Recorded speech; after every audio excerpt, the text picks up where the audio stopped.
Thank you, Dr. Kausar Ahmed. Good morning and good evening in Bangladesh, in Dhaka. We are launching our event on the Rohingya Crisis this morning and this evening. First of all, I would like to request Dr. Christopher Adams to make the introductory comments. Chris, please go ahead. Thank you very much. Thank you, Kausar and Halal, for inviting me to join this book launch event. As the rector of St. Paul's College, it is a pleasure to congratulate the Conflict and Resilience and Research Institute Canada on its recent achievement. To contribute towards the mission of CRIC is to contribute towards knowledge development for conflict transformation and assist diverse stakeholders to achieve resilience through peace-building initiatives. With this launch today, it's a sign that CRIC continues to work in accordance to its mission. Our community at St. Paul's College at the University of Manitoba, which includes the Arthur Morrow Institute for Peace and Justice, where Dr. Ahmed acquired his PhD. Our community is proud of the work that you and Dr. Muhaddin are doing, and that we are able to provide you with the base for your important contribution to peace-building knowledge and initiative. At this point, I would like to invite Dr. Emdad Haq, who will now take over. Thanks and best wishes.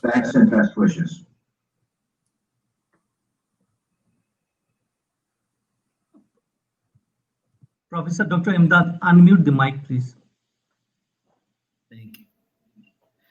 Thank you, Dr. Chris Adams, for introducing the book launching and for introducing the author, Dr. Kausar Ahmed and Dr. Muhaddin. This book is the probably most comprehensive monograph on Rohingya crisis and conflict, encompassing the historical witnesses to peace-building initiatives and the direction regarding possible solutions and remedies. So the book has been reviewed by David Newman, and he is going to be reviewing the book. David, please go ahead.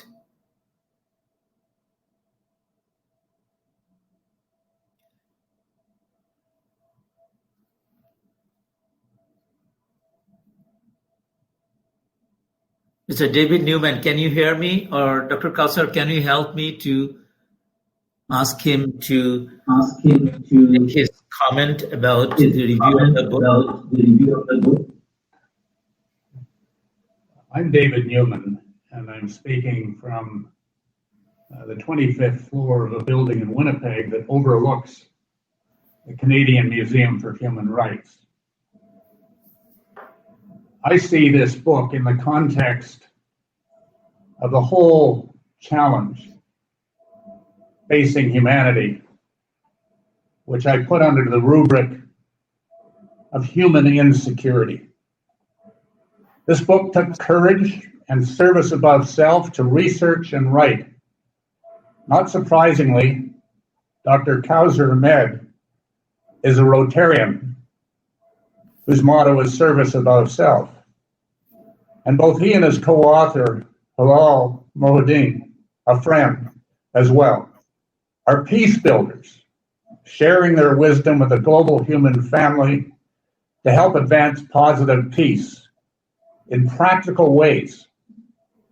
In the introduction, it is humbly stated, we hope through the work we are able to provide some practical suggestions to the international community, as well as Bangladesh, in helping out a desperate group of stateless Rohingyas who continue to wonder why such a catastrophe has befallen them. You just have to look at the names of the chapters to see how comprehensive, as Dr. Chris Adams said, the book is. Historical and anthropological research, conflict conditions, analysis of the conflict, local, regional, and global security implications of the conflict, global context and interests in this conflict, survival and livelihood challenges, peace-building challenges and opportunities. The conclusion tells we Canadians moving forward towards solutions to this crisis is hard work. We don't have to tell that to the people of Bangladesh because they know it and feel it and experience it every day. At page 273, we are reminded that a commitment to reconciliation with the First Nations we subjected to genocide and whose lands we took control of for settler benefit only began in 2015. So in Canada, we are on the journey towards peace building and reconciliation with our own Indigenous peoples. The hard work of building mutual respectful relationships, as the Truth and Reconciliation Commission and Kauser and Halal state, is based on awareness of the past, acknowledgement of the harm that has been inflicted, atonement for the causes, and action to change behavior. Just as this requires peace-building dialogues about fears and hopes of the grassroots in Canada, so it requires the same in Myanmar. We are advised by the wise authors of this text that the long-term conflict transformation initiatives are required, and motivation to engage in this starts with awareness locally, regionally, and internationally. But more is required. The book appears to conclude with the hope that Myanmar, as a nation state, will accept that the Rohingya are their people and will be in time welcomed home. But only when a positive and inclusive democracy emerges and kinship, cooperation, and compassion prevail. My takeaways from this book are far wider and deeper than the Rohingya crisis and how to overcome it. I mentally and emotionally have been motivated by this book to compare and contrast what has happened in the Rohingya since 1870, the date of the founding our then postage stamp province of Manitoba, as we celebrate our 150th anniversary as a province. Our Inuit and First Nations peoples were stateless peoples. They had no birth certificates or passports or voting rights or land ownership rights. They had no recognized human rights at all. Where are we in Manitoba today? Despite all our privilege, advantages, prosperity, constitutional democracy, and multiculturalism, and commitment to human rights in Manitoba, how close are we to mutually respectful relationships based on awareness of our history, acknowledgement of the harm caused, atonement, and actions to change our behavior and systemic racism? So the challenge Kauser and Halal leave us with in Manitoba and all Canada, and beyond that, the world, is to set a positive example by how we advance our respectful relationships here. If we are to be motivated, we must only imagine, what if Canada were beside Myanmar instead of Bangladesh? What if 1.3 million people were forced out of their homeland and had to come into Canada, not Bangladesh? If we can feel that and think what that means and the challenge that we would face, we would have some empathy and understanding of what it's like to be in Bangladesh and what it is like for the Rohingya people to be in Bangladesh away from their homeland. to express our love and appreciation for and to provide generous support for the benefit in the most cost-effective way of refugee and Rohingya and other stateless children and youth and those who nurture their potential in a good way is going to be essential. It's demanded right now in Canada for Canada, and it's demanded for the Rohingya from the world. The investment must be transitional and build their capacities to get along in healthy, nonviolent ways, sometimes called peace literacy, to survive and earn a livelihood. Interventions must also motivate all concerned to make possible a return to their homelands capacities to sustain and provide them equal opportunities for livelihoods and living in a good way respectful of their cultures and freedoms must be encouraged. That is the message of this book. Long-term conflict transformation can only be sustained out of our evolving into a new world order based on universally accepted human rights and loving one's neighbor. St. Paul's College is part of the Abrahamic tradition in its origins as a faith-based institution. So what is the definition of neighbor when we talk about loving one's neighbor? I suggest that the definition of neighbor in the modern world must be everyone, everywhere, the wisdom and goodness of our ancestors, 7 generations ahead, on all sentient and non-sentient beings. Given nuclear weapons and climate change and over 60 million displaced people, refugees, and stateless peoples, and negative nationalism and concentration of wealth and power in a few, how long do we have left as a species to do the right thing? Given we all breathe the same air, drink the same water, harvest the same foods from the earth and the oceans, and enjoy the unconditional love of the energy of the sun. Kauser and Halal deserve our gratitude for sharing their wisdom and research and practical and peace and conflict resolution expert advice to global humanity. You've provided us knowledge and clarity about a complex crisis, but even more importantly, motivated all of us to social justice actions and peace building. All of this would not have been possible without the loving support of the spouses and children and relatives of these dedicated academics, and the graduate study opportunities and teaching and administrative excellence and supportive learning environment of St. Paul's College and the Arthur B. Morrow Institute and the University of Manitoba, and for the Joint Master's Program there at the University of Winnipeg as well. And for housing CRIC, the Center for Research and Resilience Institute founded by Kauser and Halal at St. Paul's College. It all starts with that kind of fundamental, motivational, deep education that drives people like Halal and people like Kauser. I wanted to offer a challenge to Canadians because I think Canada has a responsibility in collaboration with Bangladesh and Myanmar.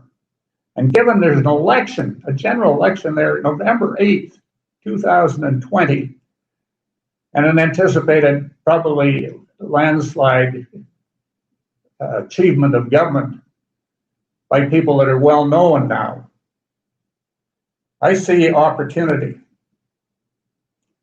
I see the potential for Canada, because of its best of its past, to be able to lead by example the international community in joining Bangladesh and Myanmar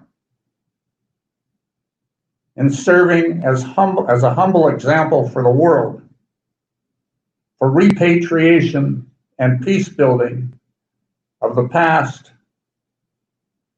and singling out for this work, as they have, the most oppressed, impoverished, vulnerable people, and especially women and children in our world today.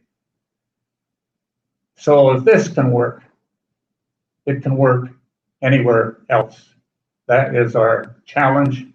That is what Kauser and Halal have offered us as a challenge. Thank you.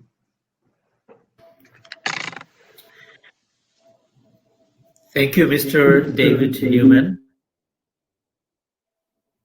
This Canadian research work brought out a message that the lives of the stateless mattered. And here we are talking about 1.3 million lives.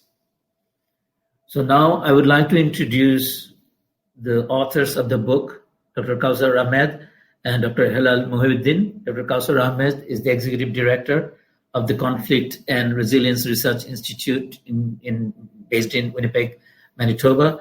And Dr. Hilal Mohiuddin is a professor at North-South University, Dhaka, Bangladesh, as well as one of the directors of the Conflict and Resilience Research Institute, Canada. Dr. Kauser Ahmed and Mohiuddin, please go ahead with your presentation.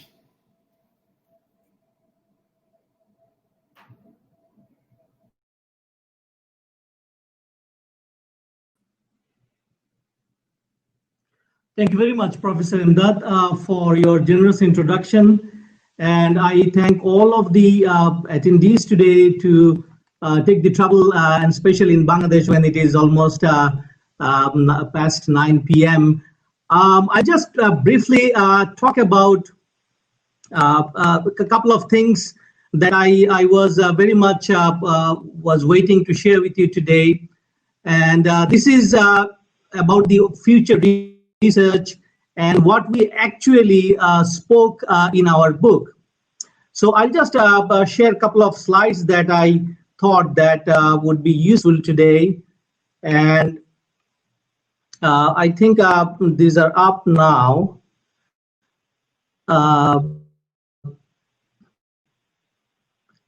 apologize for delay in our transmission here.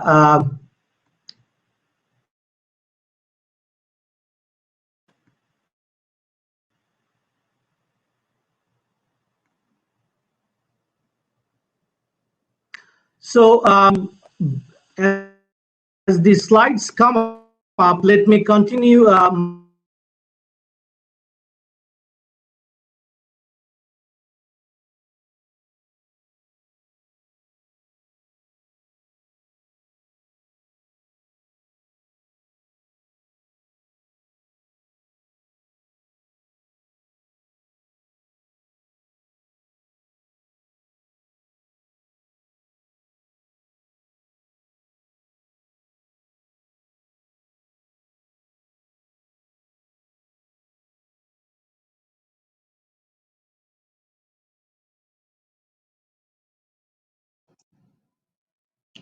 Dr. Kauser, slides are not up yet.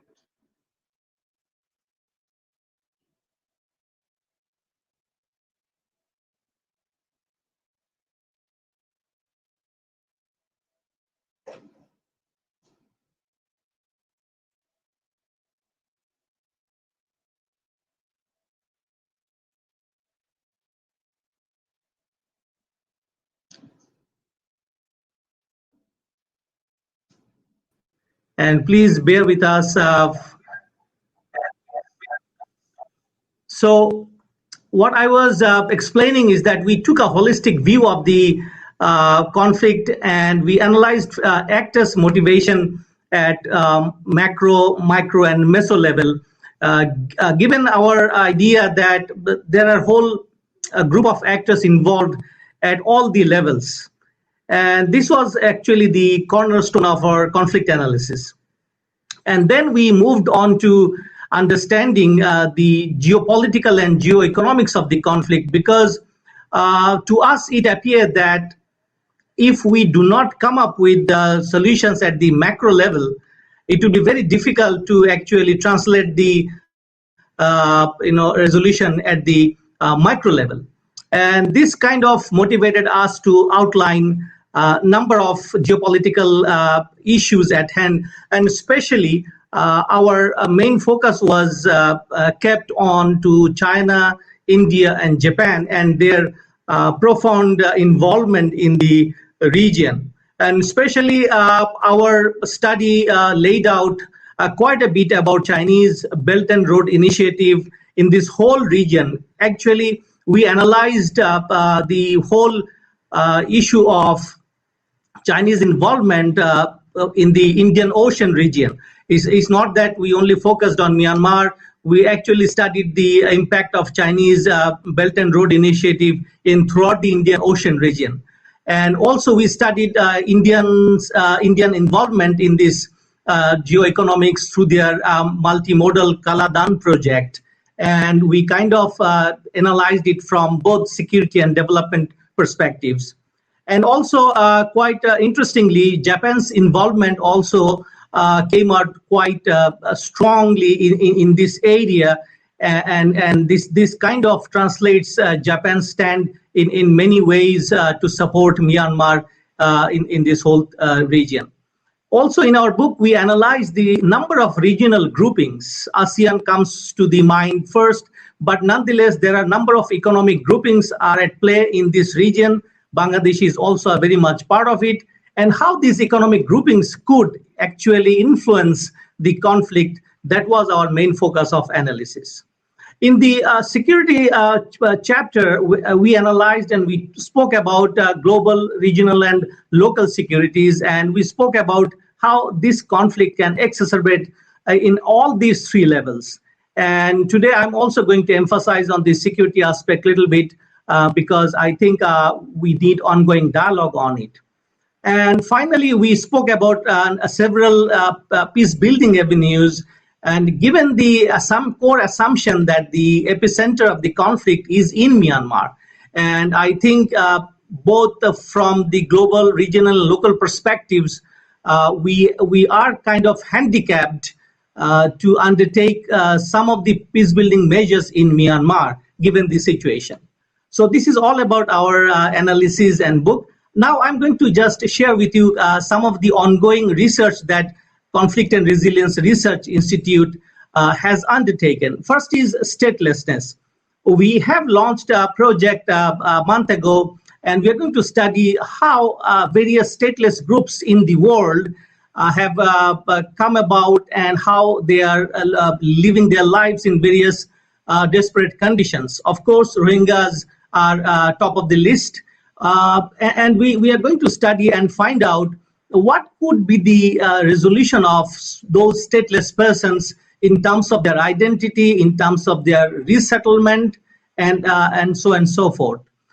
And two of the things with regards to Rohingya research, we are going to continue our research and observations on ground. And one of the peace-building avenues that we identified in our previous research is education of the children in the camps. And you'll be very glad to know we have already launched two education projects, one from Rotary International and one from a local NGO here, and we're going to continue doing that. Now, one of the peace-building avenues we strongly suggest the audience and the readers to think about is safe zone. And I'm sure you have heard quite a bit, especially with us today. We are very humbled to find our former secretary of Bangladesh, and I'm sure he spoke about it quite a bit. In our book in 2019, when we started this concept, it looked pretty much feasible at that point in time and as of now. And as I kind of delivered one of my presentations on 26th of August, I also spoke about it because it is the only thing that I believe should be taken seriously in the future. There are two reasons for suggesting a safe zone. One is repatriation of Rohingyas is the end state of this conflict. There is no other end state of this whole issue at hand. So if they are going to be repatriated, then where they should be. And this is why we suggest a safe zone. And dear readers and audience, those who are listening today, you can find the details of the safe zone concept that we outline in our book.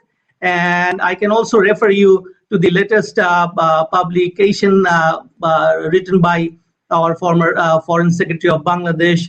You can also have some details there. Nonetheless, we strongly suggest that safe zone concept should be taken seriously by the international community. And a small caveat here, we are not advocating military intervention or regime change whatsoever. We are just talking about an intervention on humanitarian ground.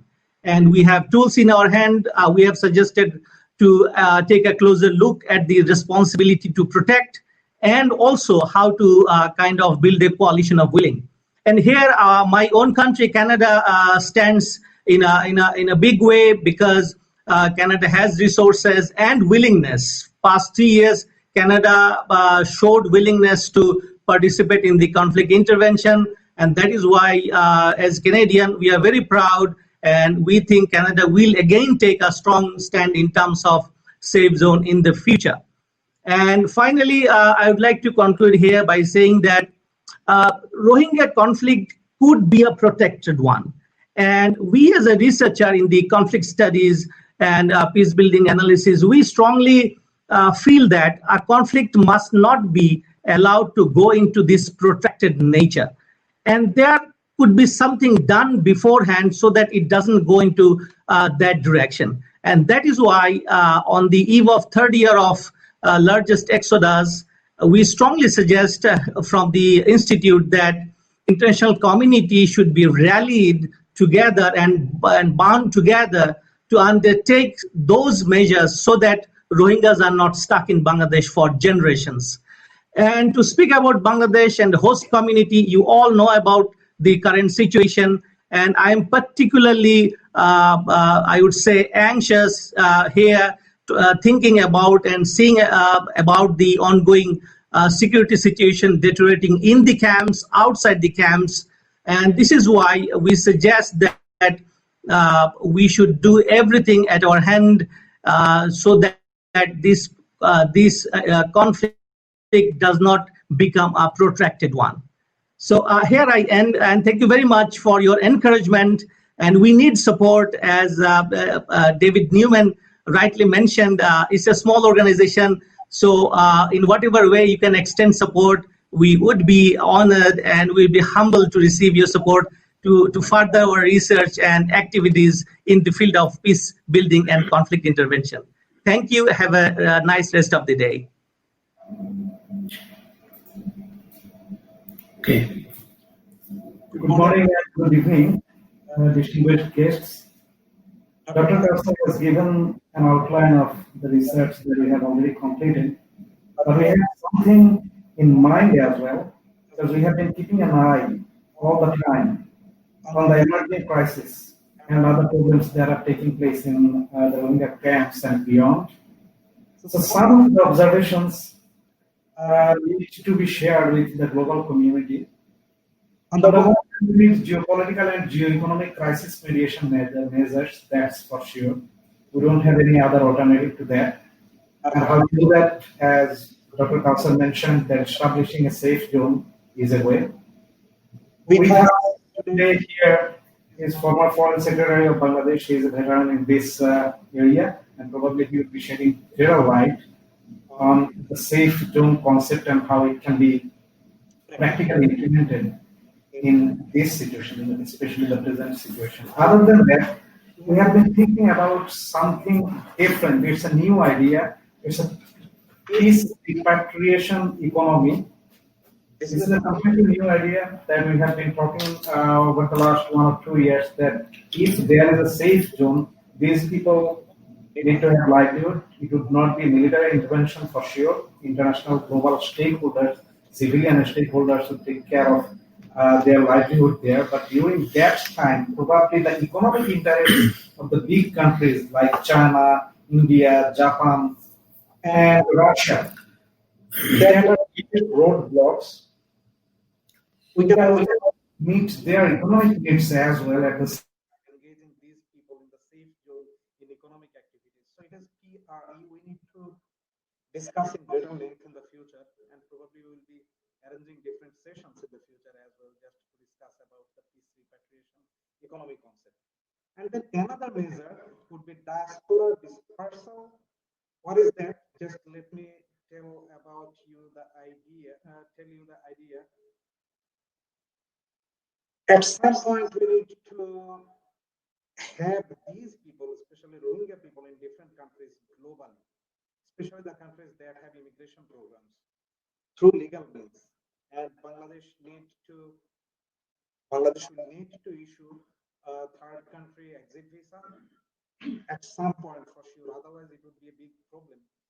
Already, we have been discussing with diaspora communities at the same time, the NGOs and other development agencies that are working there, and we are getting a sense that a lot of things are happening there. Even some teenagers, adolescents are becoming extremely suicidal because they are in a kind of desperate situation, knowing, just living in between known and unknown world.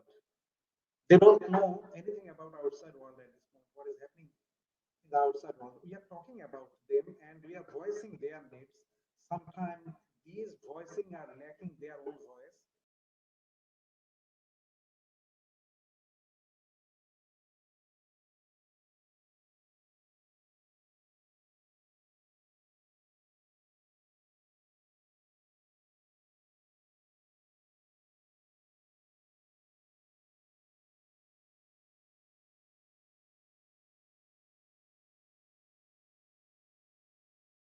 Of the children, some of the children, just to give them a better future. And then women, the second preference. The third one for education purpose. There are many countries all over the world that have strong immigration programs, including Canada. So it can be a good aspect for thought. Geopolitical and geo-economic crisis mediation matters, as we are talking about that. Probably we can think about these areas. Other one that, being an anthropologist and sociologist, I was focusing on something else. It is collective memory preservation, or just doing ethnography on their cultural capital, because they are losing it. They have immediate past memories of the genocide, of killing and brutality of the Myanmar people. And they're losing their past, their backgrounds, whatever they have heard from their ancestors, predecessors, and their grandpas and grandmas through oral history telling and storytelling. Many of them, as we spoke to them, that they need to preserve all those cultural resources. We call it cultural capital, because they don't have any script. Rohingyas don't have any script.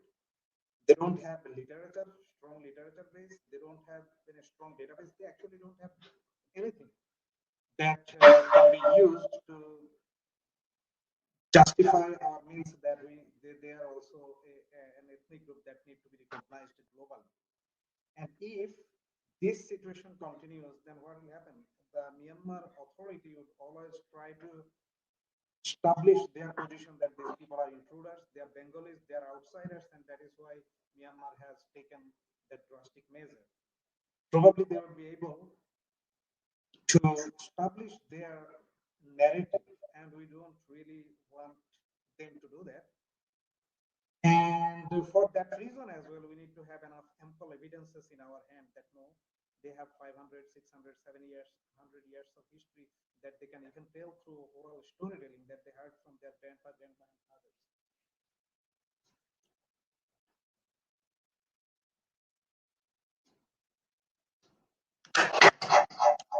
Okay, do you hear me?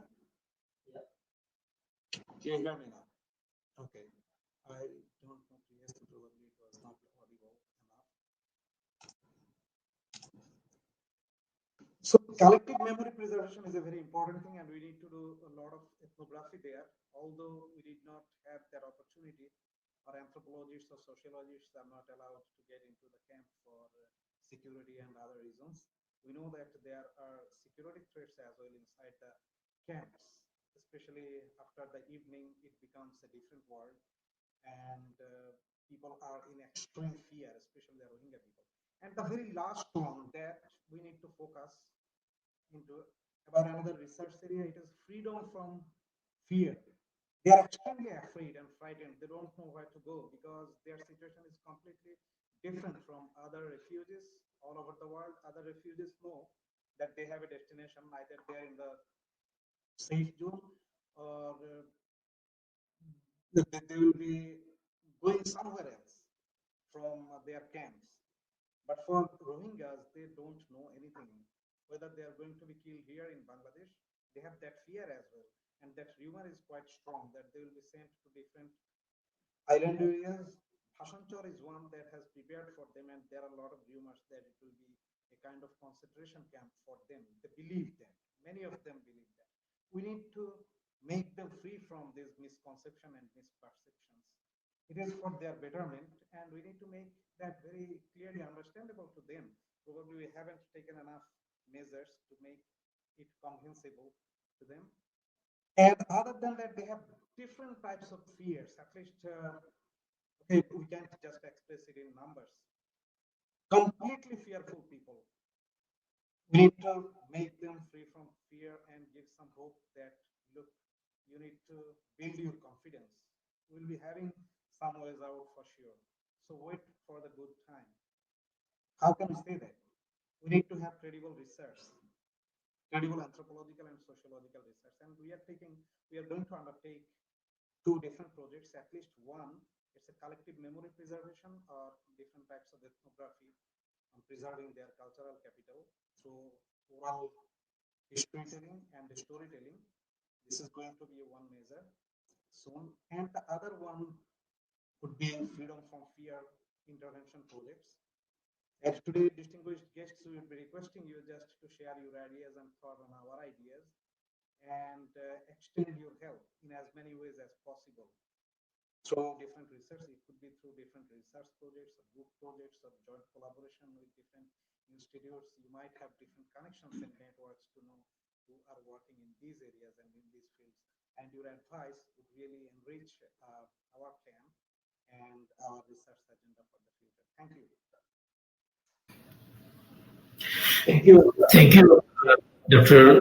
Hilal Muhyiddin, for highlighting, some of the major emerging issues about the fear and other regional conflict. One of the things that came out of the book is that it's not just an ongoing crisis, but also it requires early warnings to potential regional conflicts, like what is emerging in terms of power struggle in South China Sea and so on. So the whole region obviously is an economic as well as political hotspot, and no one can ignore that. In Canada's people, we are concerned about these emerging issues globally because disorder in the world wouldn't help the planet when we are facing this COVID-19 and other global crisis. So this potential regional crisis and ongoing crisis, Canada's role is very, very critical. So I would like to invite Honorable High Commissioner of Canada in Bangladesh, Fontaine, to make some remarks and comments on Canada's mission to crisis mitigation. Mr. Fontaine, could you please join us and make your comment? Yes, good evening. Can you hear me? Yes, we can. Okay, I'm sorry, I'm having connectivity problems. So if I disappear, please continue without me. I'll try to log back in, but I will leave my camera off. Hoping that it will help. Dr. Christopher, Excellency, Professors, distinguished guests, Assalamu alaikum, good morning or good evening, et bonjour à tous. I'm very honored to say a few words at this book launch, and in addition to congratulating the two authors for their work, I want to thank them for including me in the event. 1 week ago, we marked the 3rd anniversary of the atrocities which precipitated what we now know as the Rohingya Crisis. I want to offer my condolences to the many people who lost relatives and friends, as well as my deep sympathy to the host community in Bangladesh, who really put out their heart in helping the Rohingya in their hour of need, and not for the first time, may I add. Diplomats like myself think that we know a thing or two about genocide, interethnic conflict, human rights, hate speech, but I have to say that nothing had prepared me for my arrival in Bangladesh in September 2017, just one short week after the Rohingya crisis had begun. At the time, the focus was entirely on saving lives. We had to be pragmatic. The humanitarian imperatives were such that for months we barely had time to report back to our capitals about the needs and what we were trying to do over here. And especially, we were discovering that the population who had come over was deeply traumatized and needed a lot of support. I have to say that things have changed gradually over time, and when I look at the synopsis of the book, and I look forward to seeing the whole book, but it seems that you cover many of the areas that we have been scratching our heads about for the last 2.5 years. We have a PowerPoint here at the Canadian High Commission, which is a mapping exercise of all of the various dimensions of this Rohingya crisis. And I think by now we've got 30 different areas with people in charge, and each one is evolving at a different speed, but in many ways they're all connected. So there's a lot of complexity. When I hear people saying that we're in a protracted crisis, it will take a lot of time to find solutions, I can only agree. I would add that some of the areas where the international community, the Friends of Bangladesh, the Friends of the Rohingya, have been having success or making some progress, and which will enable progress in other areas, is everything related to accountability. And this is so important because unless the leaders in Myanmar are held accountable for what they did, first of all, it will simply encourage others to try the same thing in other parts of the world and in Myanmar.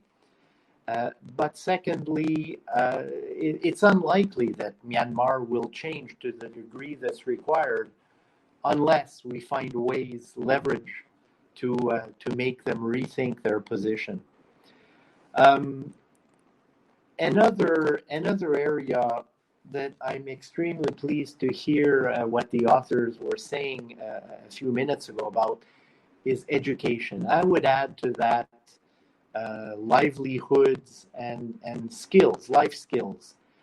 You know, this is a population which has been struggling for decades, deprived of almost everything on the Myanmar side of the border. And should they return now in the condition they're in, traumatized, still with still few people educated, disorganized, the chance of succeeding in a repatriation and being able to fend for themselves is slim. While they're in Bangladesh, this is an opportunity for them to acquire skills, to organize themselves, to do some catching up. And so this is something that I look forward to seeing what your book had to say on that front. I would also like to mention how important it is to try to create a consensus. A book such as this one will contribute to that. I know that a lot of academic scholars, researchers have looked into the Rohingya issue in the past. But what we're facing now in 2020 is different. A few of you have mentioned the commercial, economic, geopolitical forces. Now there's the pandemic and the potential recessions and the power plays that are happening in the background. It's going to be very difficult unless the international community can form a consensus, can have a common narrative of where things are going, what matters, what is needed, what are the steps towards resolving this crisis. It's going to take a long time to be effective. So this is an important step in my view, having books such as this one, which cover a lot of these topics, which will be read, which will hopefully contribute to mobilizing more people who can pull in the same direction, because this is crucial.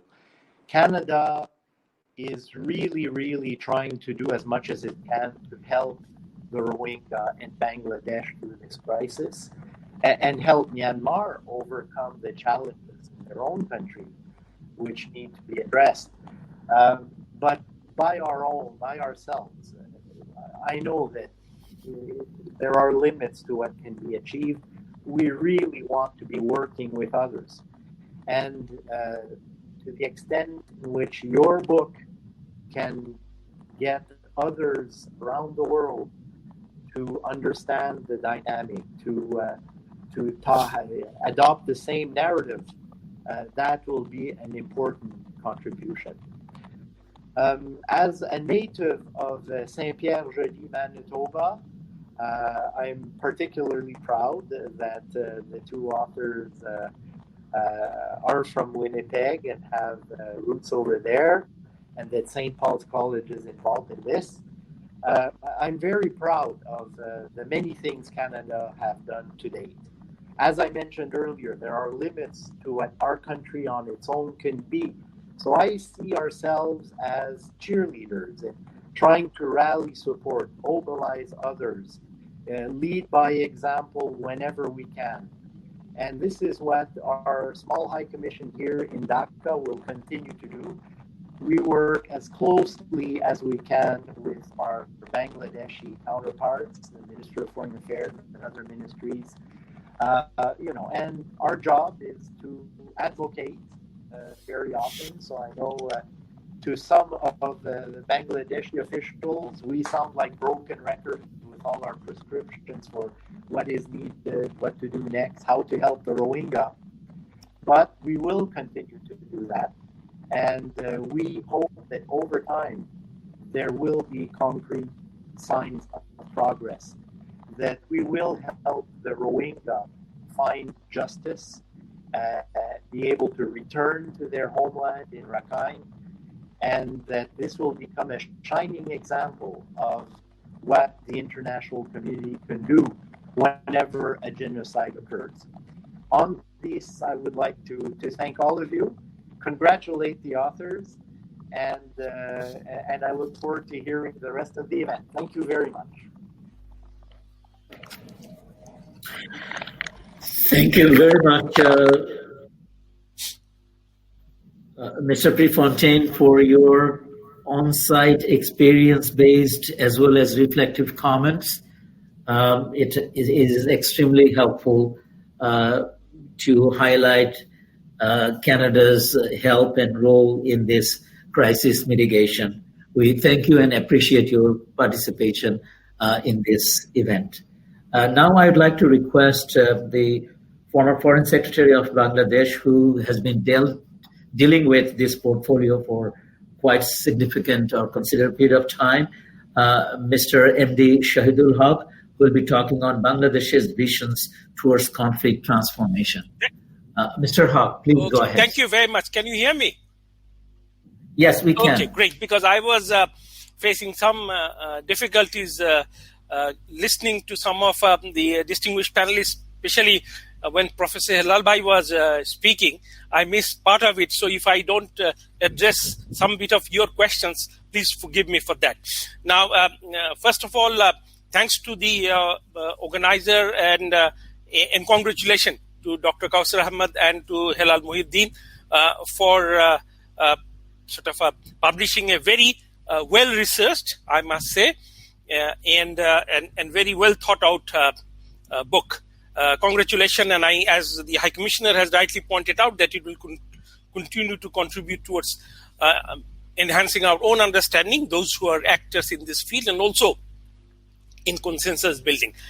Before I go, let me make it 2 points on the book. The book impressed me, and I have mentioned it to Professor Hilaluddin when he was in Dhaka, that this is one of the rare books where I see geopolitics is being talked about in the context of Rohingya. Whenever we see publications, basically humanitarian, human rights, but not geopolitics. I was very delighted to see that there's a whole bit of a chapter in geopolitics, because that's my specialty. So I love whenever the geopolitics is brought into any complex conflict. So congratulations on that point. The other one is I think we often take it for granted that Rohingyas are some kind of a human being, and Muslims possibly having very close association with Chittagonians, part of Bangladesh. No, they have a history by themselves. There's a big ethno-religious history that we need to look at, and your book has dealt very extensively on that.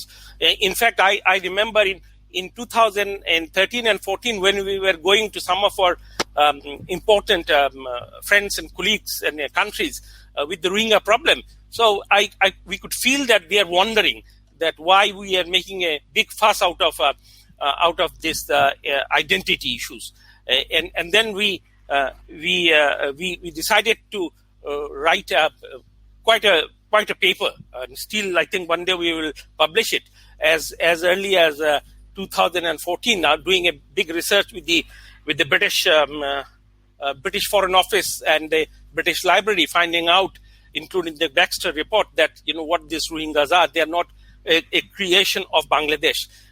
So that's you have brought in here. Congratulations on that front. And also third issues that I'm very happy that you haven't stopped there. You have gone ahead and said that what needs to be done in terms of conflict resolutions. And you have talked about the safe zone. In those days, nobody was actually talking about safe zone. So congratulations on that front. Let me now quickly share some of my views on Bangladesh's policy. Before that, I just wanted to assure you, because sometimes there is a criticism I hear and it hurts me. And now I can say, earlier I couldn't say this being Foreign Secretary. Now that I've retired, I can say openly that often there's a feeling that our foreign office and the government was caught unaware. No, absolutely not. In fact, Myanmar has been, right after our War of Liberation in 1972, was a big factor in our building relationship. In fact, after Kolkata and Delhi, we established the third mission in Myanmar,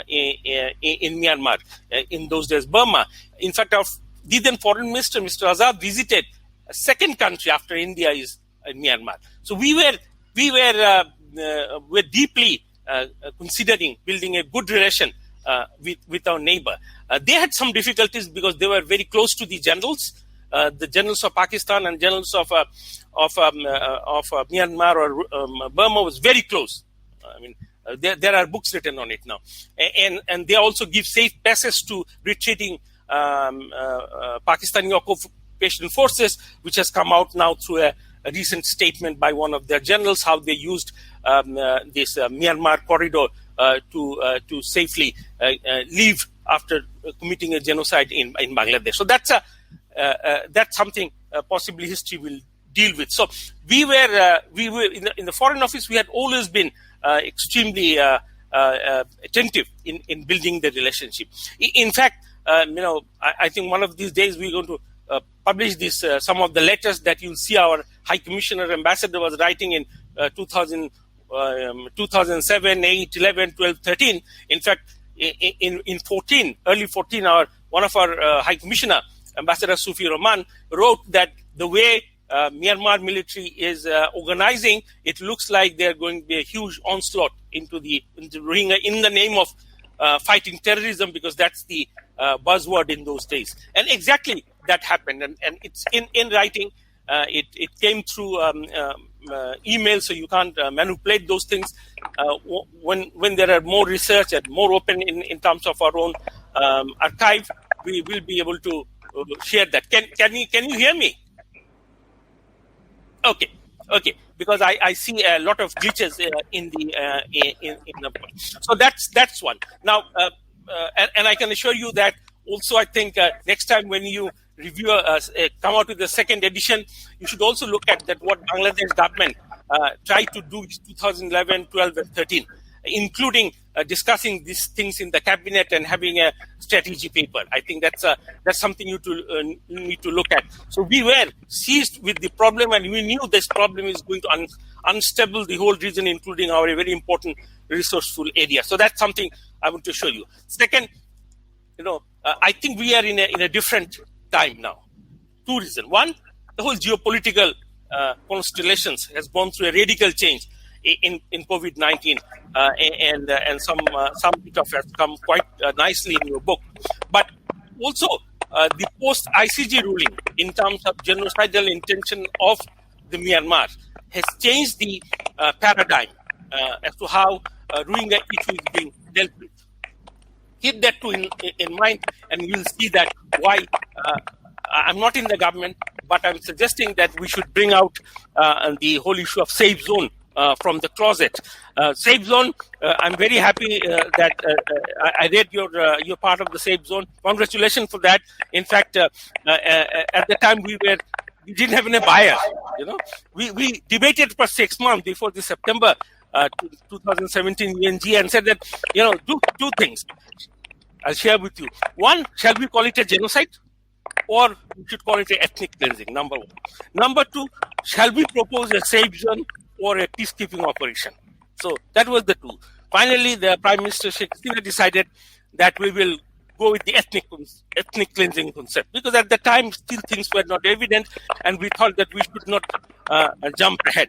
So we knew that time will come when it will be called as a genocide, because by then Professor Sen has already in 2015 written an extensive article from Australian University where he has termed it as a slow genocide. So in 2017 we said ethnic cleansing, and then we brought in the safe zone, and also Prime Minister said in the UNZ statement that it will be civilian led. So we were not talking about a peacekeeping operation. Not because we didn't want to do that, but I think looking at the geopolitics and composition of the Security Council, we thought that will be asking too much. So that's where it stopped.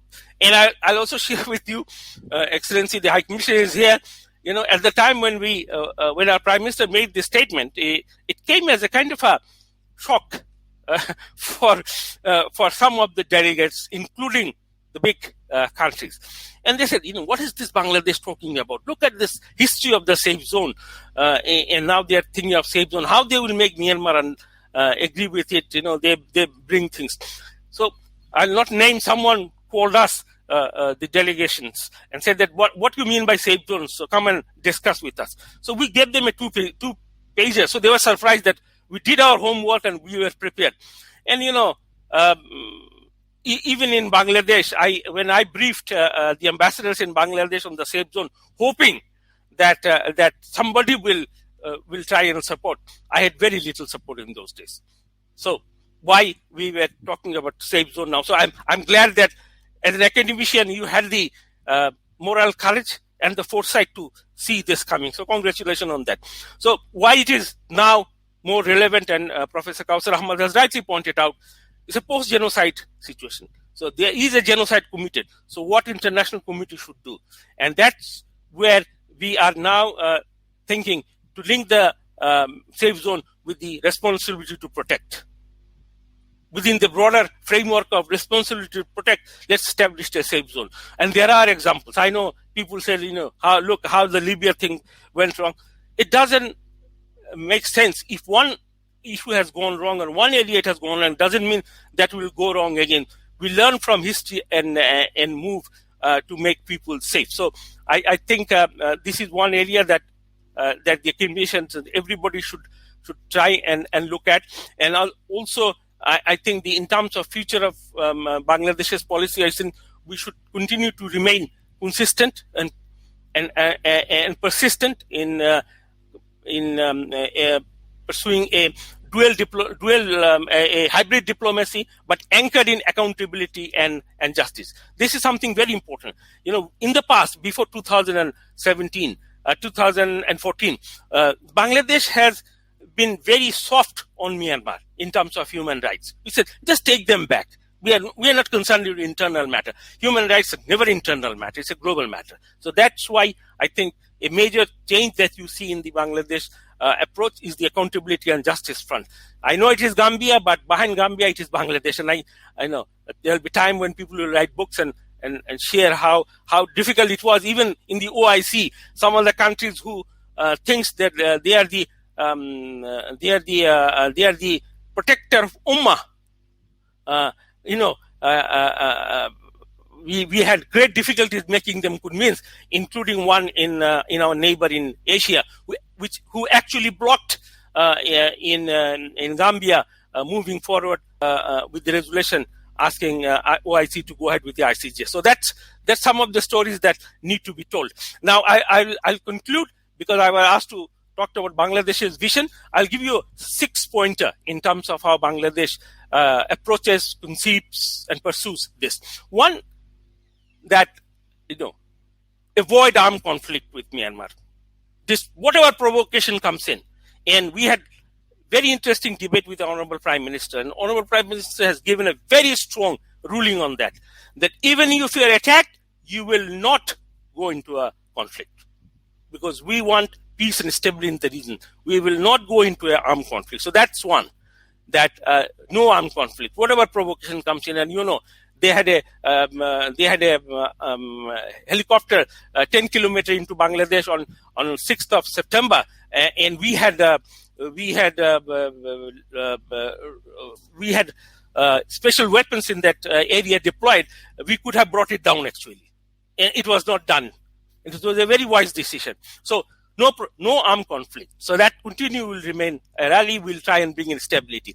Now, zero tolerance on terrorism. That's what we have been always doing. We have been cooperating, and we have said, if you have an issue, let's have a joint military operation to bring down terrorism.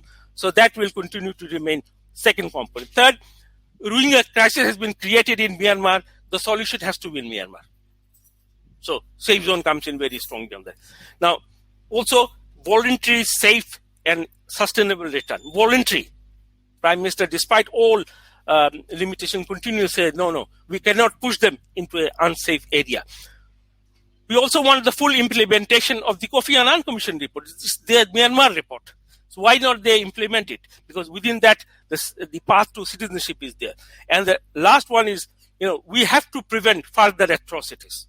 And people have to be brought into task, those who have committed genocide in that part of the world. So we'll continue to do that from our side, from Bangladesh side. We have always been we went into all negotiations with a very good intention. And I think the world has seen that. There are questions why we went into bilateral, but that was needed. The way we now can present our policy and defend it wouldn't have been possible unless we had gone into the bilateral policy making, because in the past we have resolved whatever is the outcome that conflict. So this is how I think that Bangladesh will continue to remain engaged in the Rohingya issues. The other thing is that from the day one, the government of Bangladesh have engaged international community and academician and civil society. I think this is, and the climate change is a two area where we had member of the delegation from the civil society whenever we went into a negotiation or presenting something in the UN and in the ICJ and other places. We have took them because we thought they bring in another value to this. So the involvement of the civil society, academicians will continue to be a strong arm in Bangladesh's approach to resolving the Rohingya crisis. Thank you very much. Sorry to take little more time. Thank you, Mr. Shahidul Haq, for highlighting the challenges, particularly in the diplomatic and legal, fronts, as well as, Bangladesh's strategies on this particular issue in dealing with this conflict and crisis. We really appreciate your, deeper understanding of the issues and highlighting on the major challenges. We are highly appreciative of that. And now I'd like to invite Mr. Giorgio Gigauri, who is the Chief of Mission of IOM in Bangladesh. He'll be reflecting on Rohingyas' humanitarian crisis response strategies, particularly from his organizational perspectives. Georgie, please go ahead. Thank you very much, Dr. I hope the sound is okay and you can hear me well. I would like to apologize in advance for any intermissions. So first of all, assalamu alaikum, good morning and good evening, depending on where you are. I would like to associate myself with the congratulatory remarks to Professors Mahudin and Ahmed for this book. I look forward to reading it in full, not just the summary. Before I begin my synopsis, I would also like to give a special thanks to the ex-Foreign Secretary and Canada, especially the High Commission here and the ex-Special Envoy now, Bob Ray, who have been in the thick of this crisis from different fronts, and I think have carry enormous contribution towards not only trying to resolve, but to stabilize and improve the lives of these people. As a humanitarian, our approach and our vision is very simple. So first of all, before we even speak about a vision, a strategy or approach to the humanitarian response, we have to understand and be cognizant of the fact that once we get to a humanitarian response, it is already too late. So if we are speaking about the strategies for humanitarian response, we have missed something. We, as an international community, and I can speak frankly as the UN, have already made a mistake. Some of you may be familiar with the Rosenthal report and many reports of this sort that have assessed UN's reactions and UN's mistakes. And we have to do some self-assessment, and we have to come together and do some more thinking on what we did wrong as the international community. We know who's the bad guy, we know who's the good guy, but we also have to say, what could we have done differently? What could we have done better? Now that we're here, what is it that we should be doing as the humanitarian community specifically? So first of all, of course, our approach is very simple, and that's to ensure the protection of the displaced population. And again, in some cases, there's this one particular, she's quite well known now, Rohingya female refugee in her 80s. She's been displaced 3 times. This is the 3rd time she has been expelled from Myanmar. So it would have been early 80s, early 90s, and now. Protection, and what do we mean by protection? It's very simple. We want to make sure their safety and well-being is safeguarded, that the people and the refugees receive and their basic needs are met and receive the assistance they need.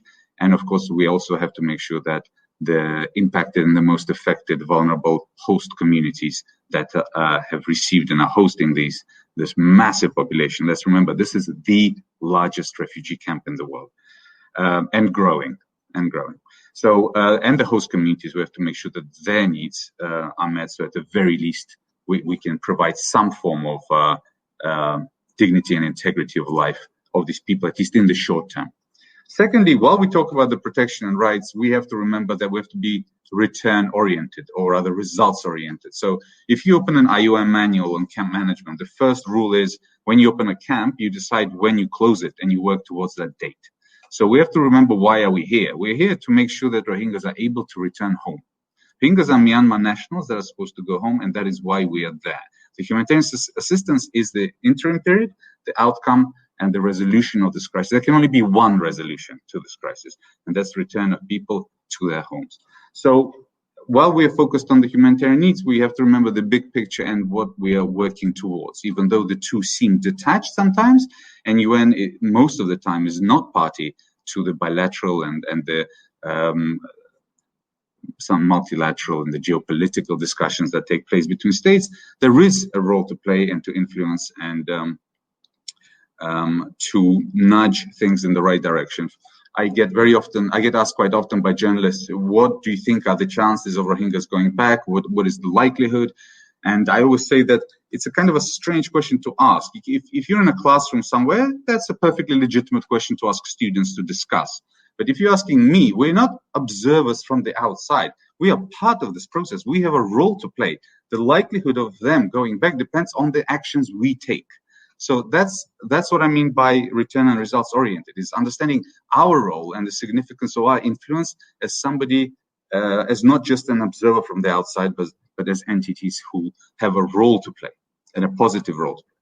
And then thirdly, and finally, is the sad reality of today is that we have so many crises. We have so many active conflicts, communal violence across the world, from Middle East to Central Africa, that we have to compete for international attention. We have to compete for resources. We have to compete for positive public opinion. And that goes internationally and even nationally as well. For example, the image of Rohingyas is changing, beginning from 2017, where it was overwhelmingly positive and helped to these vulnerable groups, as different media outlets, different social media activists, also some very shady characters with political agendas and so on, feed certain news. Some are true, some are not true, but the point is it's very easy to create a false narrative and turn the local narrative and perception against them. And of course internationally, because we as the UN, we don't have our own money. We are the stewards of international donors, Canada being one very, very, very important donor and one very important partner. So we have to find ways of maintaining attention, and we have to find ways of ensuring that the focus continues. We have to make sure that the resources continue. And as I don't like using the word protracted crisis, because it implies that it's now no longer a crisis that requires immediate attention, but something that can be put on the back burner. For us, that is not the case. I think media and journalists have a very important role to play. I think academics have a very important role to play, and that's why this book and this event is so important. And finally, I think there has to be, we need champions and we need individuals to drive this process, advocacy and lobbying. So again, I keep coming back to Canada, whether it is in the UN General Assembly, whether it's in a talk show, or whether it is even in popular culture, in films and so on. We need people to carry that mantle and carry that torch so that the attention remains. So that is our approach. And finally, I just want to underline the complexity of what we're working in.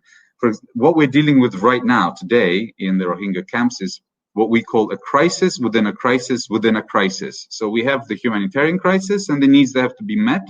We have the monsoon season and the extreme weather events around this time. And on top of that, we have the COVID-19 spreading throughout the camp. So that's what we're dealing with. As you can imagine, how much human resources, financial resources that needs. So I would like to thank you again for keeping the torch and the highlight on this important emergency. And I have no doubt that we will succeed. It's always the optimists that succeed in the end. Thank you.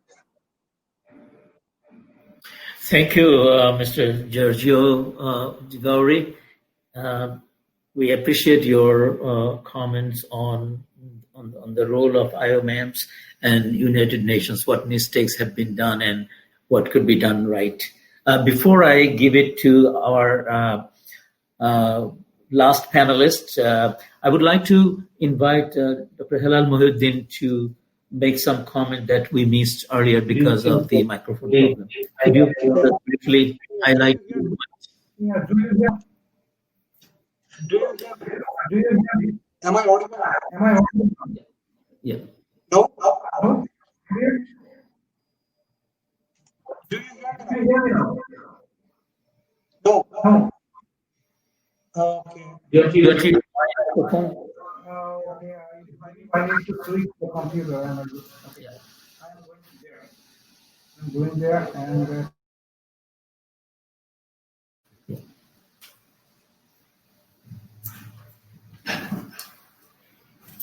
Just unmute. Okay. Unmute, please. Yeah, it's on mute. Do you hear me now? Okay. I'm extremely sorry that I was not audible at the time. So there are some points that I wanted to make. If you allow me just 1 second, I am bringing my information brief from the other computer. Excuse me.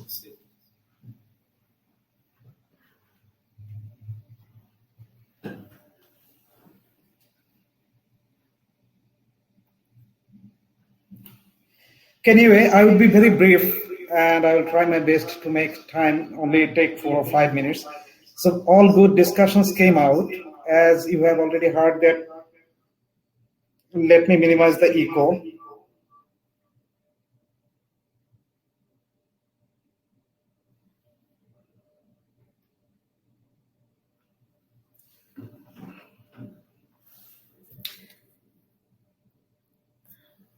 Do you hear me now? Is this okay? Okay, perfect. We have been keeping an eye over the years on the emerging crisis, just we did not stay silent after writing a book.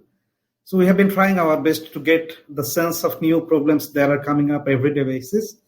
And out of that, we got some real insight that we need to share with you in very brief.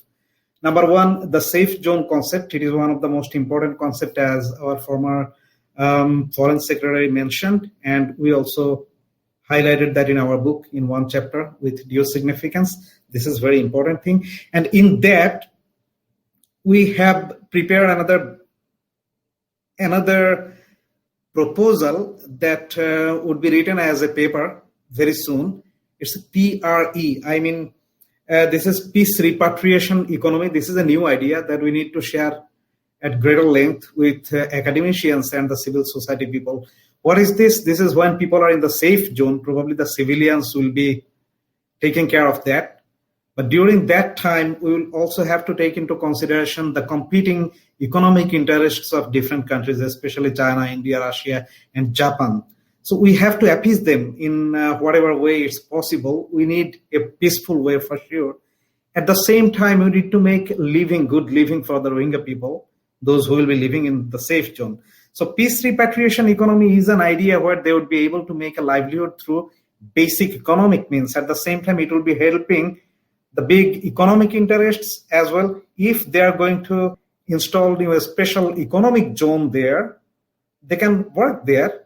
And if they do some other sort of economic activities, they can work there as well too. So this is one. And the third one is diaspora dispersal. I think that will be a reality at some point. We can't avoid that.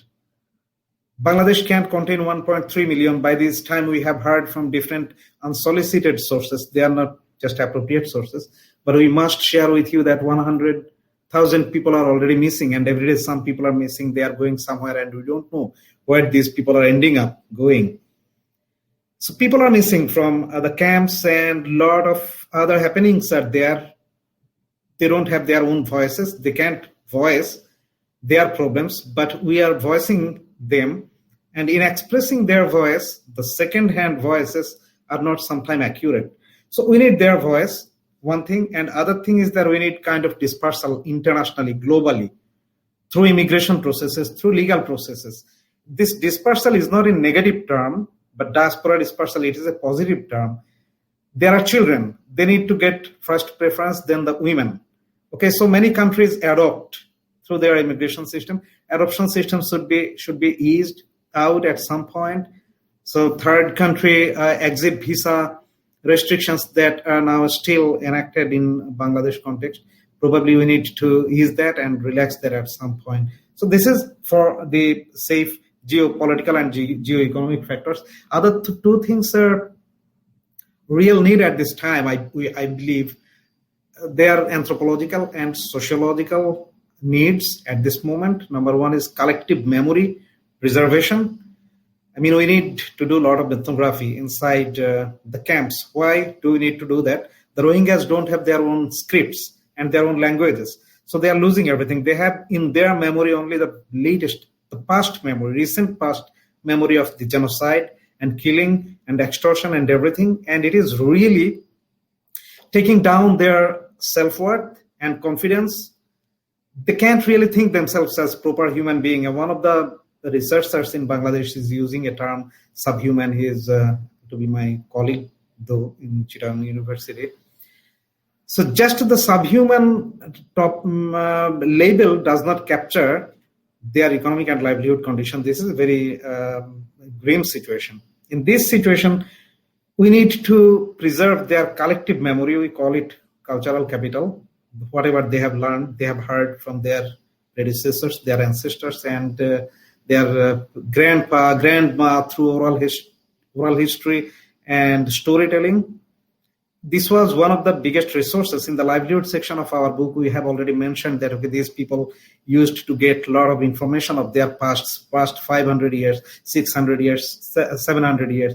All those chains are now breaking down, and we need to reconnect those broken strings again. And for that, we need ethnography. There is no exception about this is a need, essential need. And the last one is freedom from fear. We need to do something. They are in different types of fear. Very complex sort of fear, because they are in a complex situation. It's not really comparable with other refugee camps, because other refugees know where they would be ending up. Finally, they would be going to some other places. But in Rohingya camps, they don't really know, and they have a lot of rumors. Lot of rumors are going on around. They believe that they will be killed, they will be executed, they will be persecuted, they will be thrown to seas, and they will be sent to the Bhashanchar by force. Rumors are abound all around there, and we need to give them some sort of comfort that no, and confidence, self-confidence that no, you are human beings, and we will be doing our best. World international communities will be doing their best to treat it as human, and we will be trying to find the best way for you, and we are working for that. Thank you.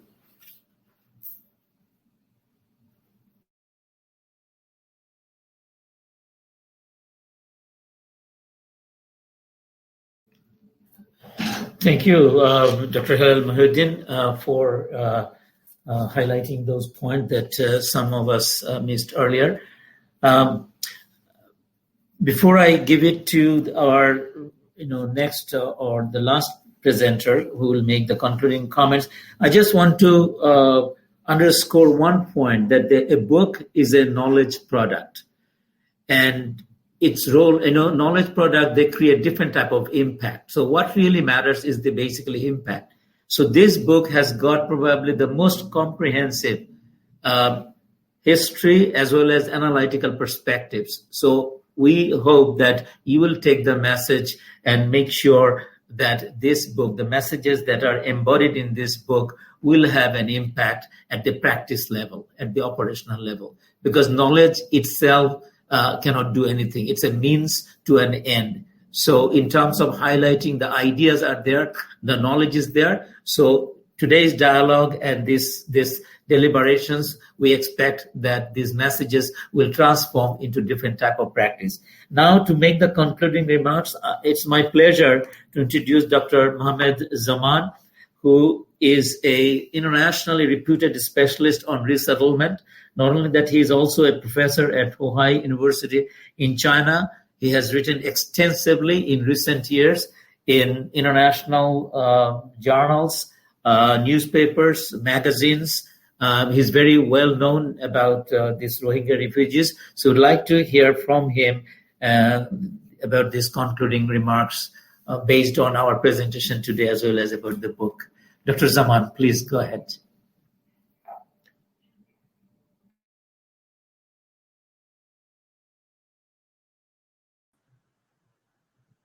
Dr. Zaman, unmute the mic, please.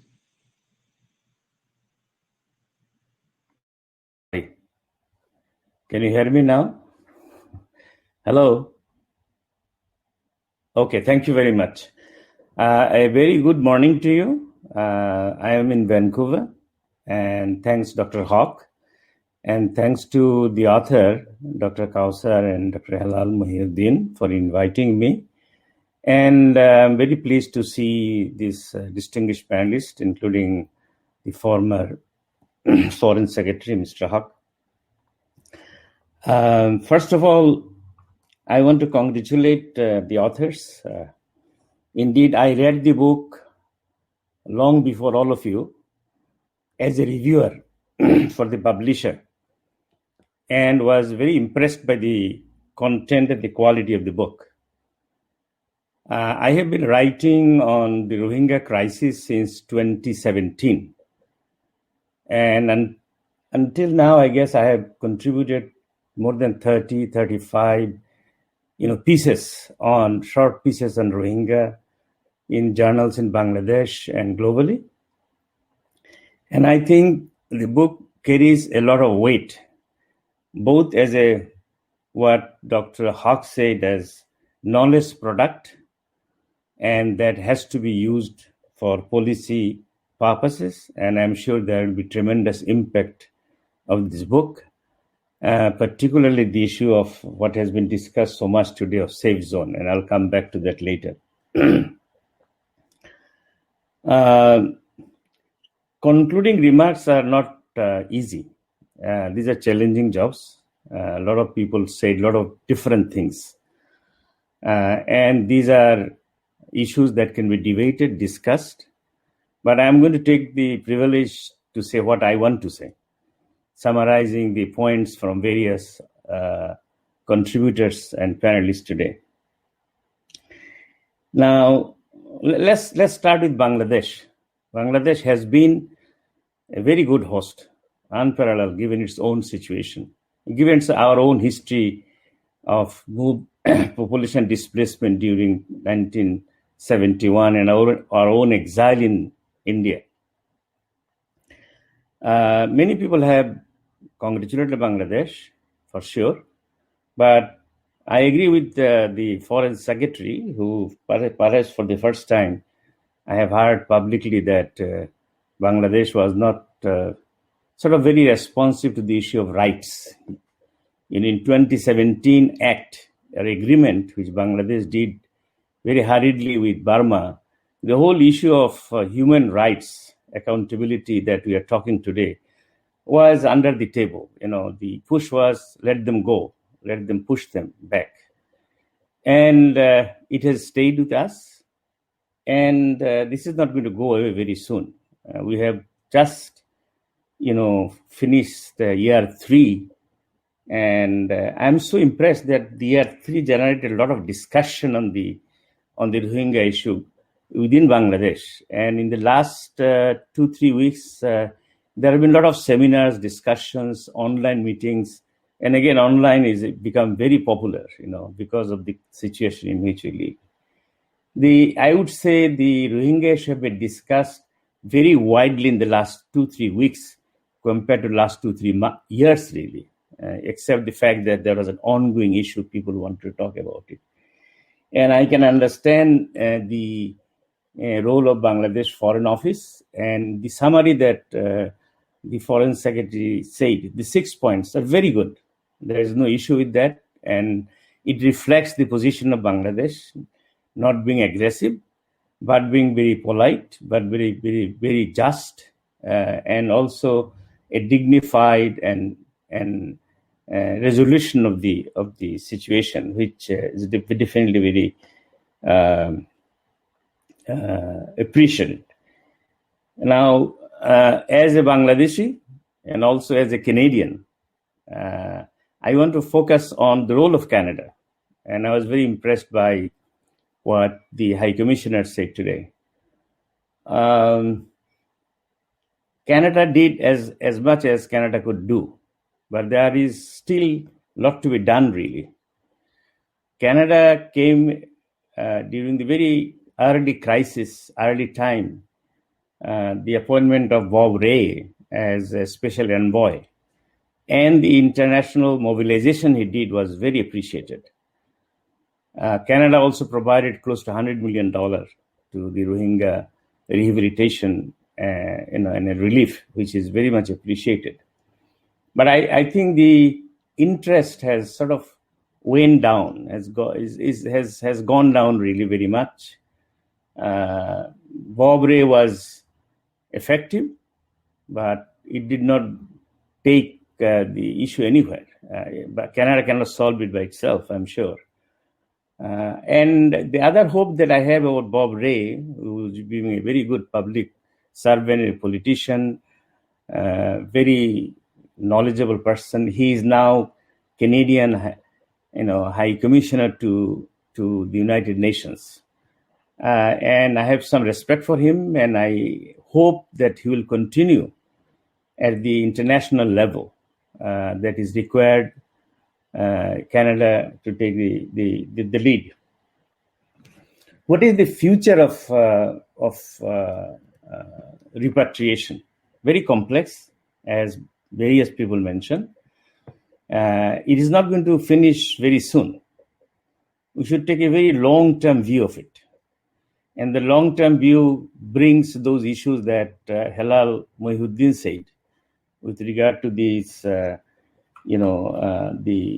new initiative that they are taking.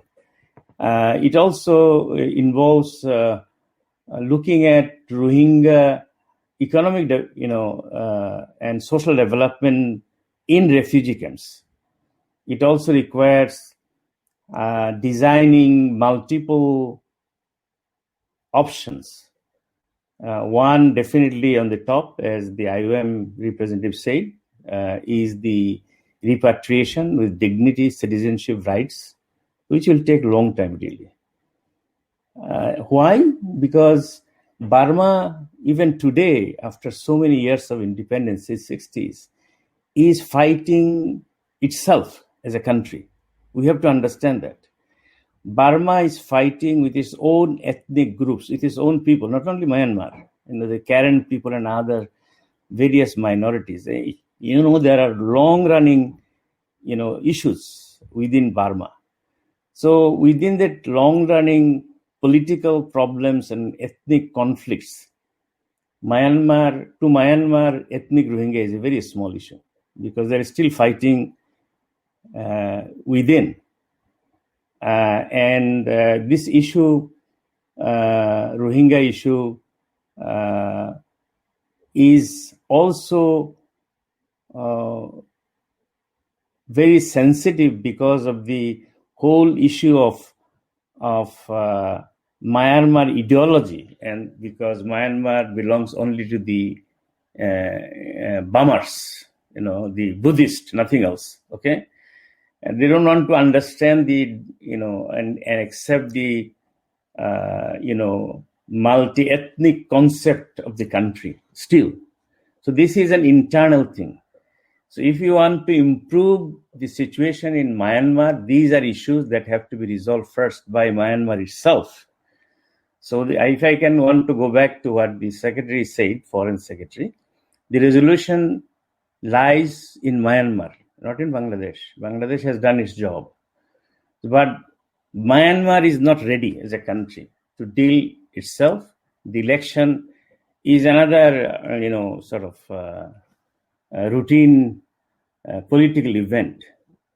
This is not going to lead to any resolution in the short run, because it is the same person, the same political leadership that has been running the country. Therefore, we must look at the international level to resolve it really. Bangladesh cannot resolve it. Myanmar cannot itself resolve it. The international community resting on the United Nations must take the responsibility. The powers, China, India, Japan, there are other players, it is a long detailed story, you all know this, has to come to an agreement. Bangladesh so far has failed to effectively bring on board either China or India. Publicly they said we are with you. Japan said we are going to help the resolution of the crisis, but nothing has tangible. There is no tangible result really, and it will take time, and it doesn't come overnight. I understand that, and our foreign secretary clearly mentioned that. It has been on for a very long time, this whole negotiation. So what I'm trying to say, in order to focus on the last very big points everybody said, is zero. Safe, safe zone. Can you have a safe zone in a country which is struggling and fighting with itself? What is a safe zone? Is it a safe zone within Burma? This is exactly what perhaps you are prescribing. There cannot be any safe zone in Bangladesh. Okay. So if you want to do a safe zone in a country like Burma or Myanmar, they have to accept it. And the only way to make it acceptable is an international pressure and an element of armed intervention. You cannot do it. You cannot do it just by talking to them. So the whole idea of lack of armed intervention will solve and create a safe zone? No, it will never do that. I don't know how to do it, but safe zone is a very good idea. But again, it depends a lot of effort from the international community. And for that, the first thing has to be accountability, bringing those people to the justice. The new election, if it can bring some changes, if Myanmar leader Aung San Suu Kyi can rule over the army, which is unlikely, there can be some changes. The Myanmar army must be made accountable to the genocide. And we still want to say it is genocide. Nothing else, nothing less. It's not cleansing. United Nations have mentioned it. And the international community must, particularly United States must come take the lead that it was a genocide. And then you can move forward for this collective responsibility that was mentioned by the secretary. Otherwise, there is no future of safe zone. It will remain a concept. And I appreciate the scope and content, the quality of the book, with which I was, to begin with, very impressed. And congratulations to the authors. And also thank you to the very, knowledgeable panels that attended today. And thank you very much for giving me the opportunity to say something in concluding. I'm sure I have summarized something that is incomplete. Thank you. Thank you, Dr. Zaman. Thank you very much for very insightful, pragmatic comments. In reality,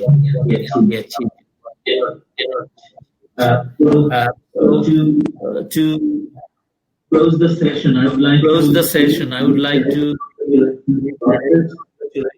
carrying out such a marvelous work, knowledge product, and we hope that this will generate stimuli for other similar work, because this knowledge and information accumulation and recording and documentation can make pathways to some resolutions, peace and conflict resolution. Thank you very much. Keep safe and keep well. Have a good day and have a good night. Thank you very much. Thank you. Bye-bye. Thank you very much. Good night. Thank you. Thank you.